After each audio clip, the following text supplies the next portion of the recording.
What's up guys, I'm just a gamer and I'm back with another video, and basically this is me catching up on a bunch of news that happened. I know I haven't been posting or uploading or even streaming much the last few weeks. It's just things have gotten away from me. I've been working on other projects and like other things, and I've just been like too exhausted to do anything afterward. But hopefully this week things will start settling down and I'm able to like get back to, doing my videos and streaming and all that. Crossing fingers. And then for those of you who maybe know me on my book side, you'll know what I'm talking about, that I'm trying to maybe get things sorted there. Anyway, but yeah, like, okay, so first and foremost, Xbox has been, again, they've been like, I wouldn't say they're not making waves, but they're really coming out of the gate swinging with the Project Helix announcement. Like I said in my last video, like, it was actually a very smart move on the new gaming CEO Asha Sharma to like announce this Xbox and like, say that, hey, we're not out of the consoles, we're still gonna keep going strong. And again, like, I said it was a good idea because now all eyes are on Xbox. Like everybody's like just watching their every move now. Like, and honestly, it's kind of something they needed. And to like build on that, now the CEO of Microsoft itself, which, forgive me, I do, like, his name's in front of me, but I have no idea how to pronounce it, so I'm not even gonna really try. I think his first name is Naid. I'm just gonna call him the Microsoft CEO. He talked about how, like, apparently in an internal meeting, he said that they are committed to Xbox. Like, they are, still in. They're not, getting, like, what fears were being said about, like, they're getting ready to shutter it. Because, hey, I was one of those people who I didn't see them, like, leaving Xbox completely. Like I said before, where my suspicion was that the next console would probably be its last, and that from there they would transition to more of a platform, obviously Game Pass, and then also become more of a developer slash publisher similar to Sega. Those were my thoughts. But everything they're saying, both the CEO of Microsoft and the CEO of gaming, Asha Sharma, like, they've been really coming out talking, like, they're saying all the right things about saying, like, we're committed to Xbox, we're committed to consoles. And yeah, like, people are, again, like, all eyes are on them. And personally, this has me really intrigued. I'm curious to see, like, where they're gonna go with this. I mean, are they really, like, because words are words and actions are actions. So like I'm really curious to see how they are going to maintain this, how they are going to like really bring up Xbox, like Asha Sharma was like saying before, like, they want to bring Xbox back. I'm very curious how this is going to go. Like, are they going to follow suit with Sony? Are they going to go back to like console exclusives? Or again, like, if this is to be their last console, are they gonna maybe go like an even, weirder route and maybe make Game Pass exclusive games? I mean, it's completely possible. I mean, I think it's already been done before, but maybe they'll go in on that where it's Game Pass exclusive games, so that like it doesn't matter again if you're PC or on Xbox, it's Game Pass exclusive. You have to play it on Game Pass. I'm curious if they'll go that route now that Sony is going, they're reining in their PC ports and they're gonna make their console exclusive again. So yeah, I'm very curious how they're gonna go there, because that'd be because again,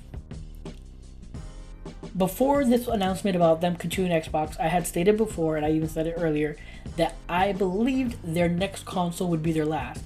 And that could still be the case with like the rumors surrounding this new console about like how it might be like a $1,000-$12,000 machine, or $1,200 machine that, like, it plays PC games and it plays Xbox games. And I'm curious to know, like, is it gonna actually be like maybe a very specific curated, PC, like it's gonna play Xbox, but in reality it's similar to a Steam machine, but just with a just with the ability to play Xbox games. You know what I'm saying? So I'm very curious to see where they're gonna go with this and how they maintain this new sense of excitement people are now like, seeing in Xbox. Like, cause again, this was a very genius move on Asha Sharma's part, and like, if they can keep this momentum and this intrigue and this hype going for Xbox and like this new Project Helix console, who knows? Maybe this could be the beginning of the return of Xbox to their, bringing like to their former glory.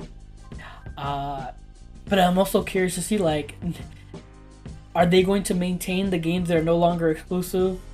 Are they going to make them exclusive again? Again, like, there's so many questions still.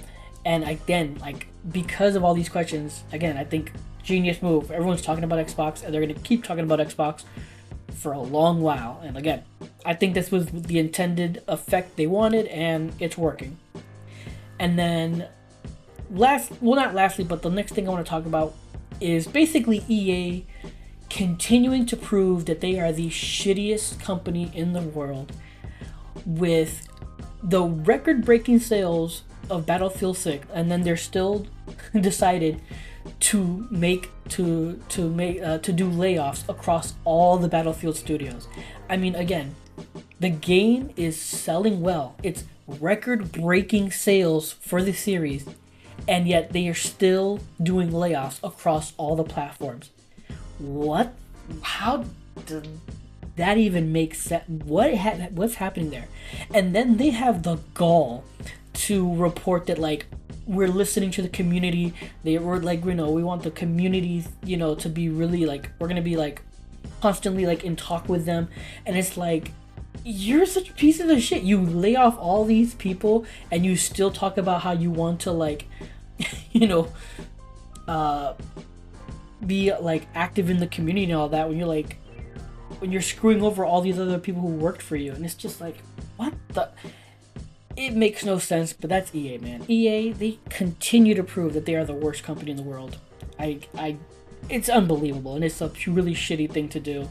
And if they are listening to the community needs to, like, they need to tell them that. They need to tell them, yo, what is up with this? Why would you do this? This is ridiculous.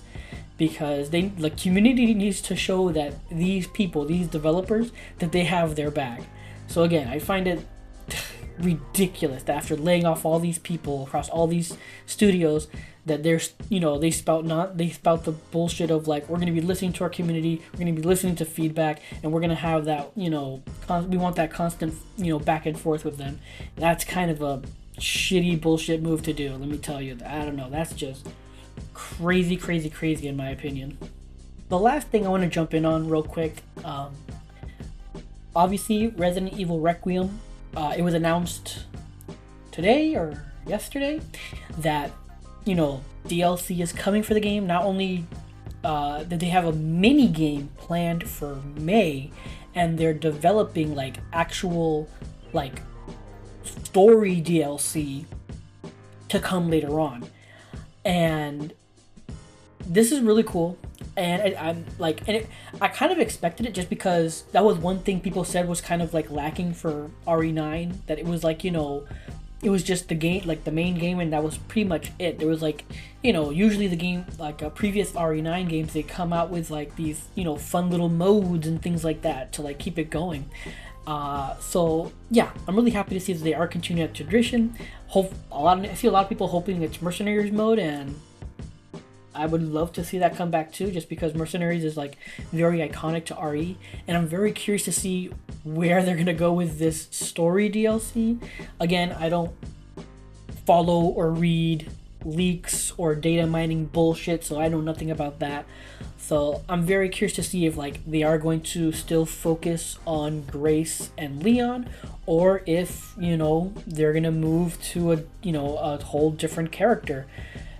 And yeah, I myself have still not played RE9. The money I was hoping to get to pay and buy the game did not come through, which is a bummer, but hopefully down the line I will be able to buy it.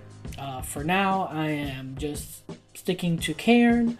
I'm planning to play Neva soon, and the one game that I have, I was planning to play, but apparently got delayed until next month, was replaced. So I'm curious to see what other game I can fit in there until I can maybe, hopefully, find the money I can to get RE9.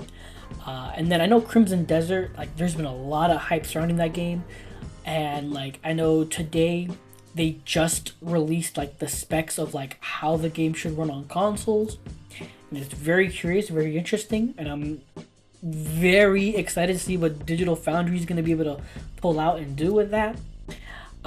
But to be honest, Crimson Desert is not a game that really captures my interest, at least right now.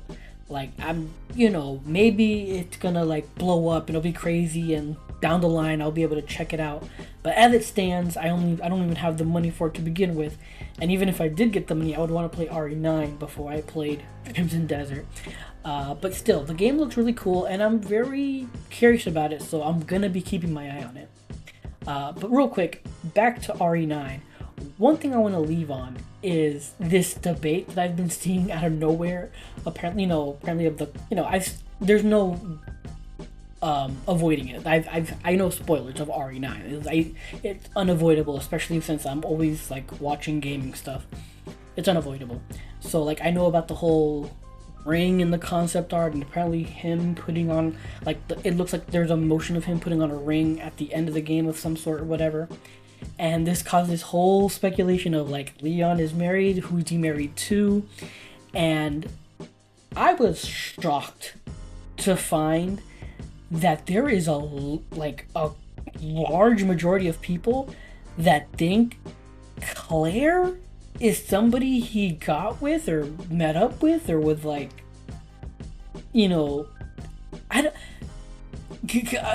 Like I guess they talk about RE2 remake. I played RE2 remake. My playthrough should be on my channel, and I just don't think I saw anything there, like flirting wise or nothing. Like I only ever saw him with Ada, them being flirty. So like this whole thing about like Claire being like a romantic interest for him just caught me off guard because I never saw it. Like I just never put it together. I've always been a person of like Ada. Yeah, like it has to be Ada.